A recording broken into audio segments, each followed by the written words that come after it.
Hi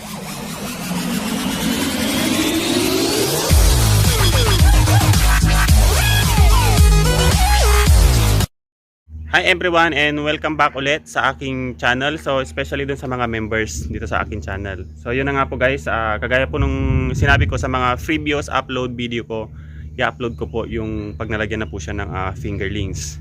So yun po, nalagyan na po ng fingerlings tong concrete pan ng lolo ko. Bali ang fingerlings na nakalagay po dito is 4,000, pero may libre po siyang 100 na fingerlings. So syempre sasagutin ko yung isa pang comment na sinabi nila kung ano daw ang sukat po nito. So, ang sukat nito guys, yung taas po niya, magmula po hanggang baba, ito po ay 6 na hollow block. Yan, 6 na hollow block po ito. And then yung haba naman niya hanggang doon,